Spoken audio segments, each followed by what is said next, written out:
पुण्यातल्या वाढत्या गुन्हेगारीवरून खासदार सुप्रिया सुळे आणि पुणे पोलीस आयुक्तांमध्ये पत्रांचं सत्र पाहायला मिळते। पुणे पोलीस आयुक्त अमितेश कुमार यांना वाढत्या गुन्हेगारीसाठी जबाबदार धरून त्यांना सक्तीच्या रजेवर पाठवावं अशी मागणी केली सुप्रिया सुळेंनी। त्यानंतर अमितेश कुमार यांनी पुण्यातल्या गुन्हेगारीची आकडेवारी दाखवत ही गुन्हेगारी कमी झाल्याचं पत्र सुप्रिया सुळेंना लिहिलं। या पत्राला पुन्हा एकदा सुप्रिया सुळेंनी उत्तर दिलंय। गुन्ह्यांची आकडेवारी आणि प्रत्यक्षातली परिस्थिती यामध्ये मोठी तफावत आहे असा दावाही सुप्रिया सुळेंनी केलाय। तर मागच्या काही वर्षात घडलेल्या घटनांचा दाखला देखील अमितेश कुमार यांना देण्यात आलाय। त्यामुळे पत्रांच्या या सत्रामुळे पुण्यातली गुन्हेगारी कमी होण्यास हातभार लागणार का हाच खरा प्रश्न आहे।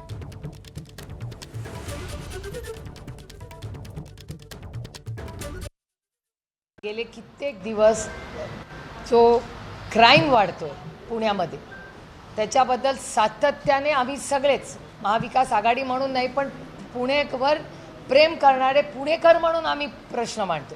राजकारण होत राहील, इलेक्शन होत राहतील, पण आम्ही सगळे पुण्याचे लोक आहोत, आम्ही पुणेकर आहोत। या पुण्याने आम्हाला सगळ्यांना किती दिलेलं आहे।